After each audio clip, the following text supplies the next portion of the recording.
மதிய சாப்பாடுப்பா. சுட சுட சோறு,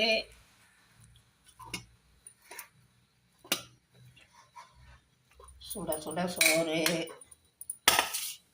அப்புறம் சாம்பார்ப்பா.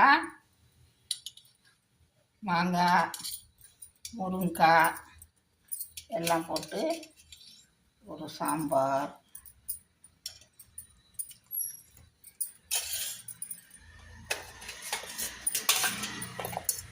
கத்திரிக்காய் வறுவல், அப்புறம் முட்டைகோசு பொரியல். இதாப்பா மதிய சாப்பாடு. தயிர் இருக்கு. எல்லாரும் சாப்பிட வாங்கப்பா. நல்லா சுட சுட இருக்கு. எல்லாரும் சாப்பிட வாங்க. இந்த வீடியோ பிடிச்சிருந்தா லைக் பண்ணுங்க, ஷேர் பண்ணுங்க, சப்ஸ்கிரைப் பண்ணுங்கப்பா. தேங்க்யூ.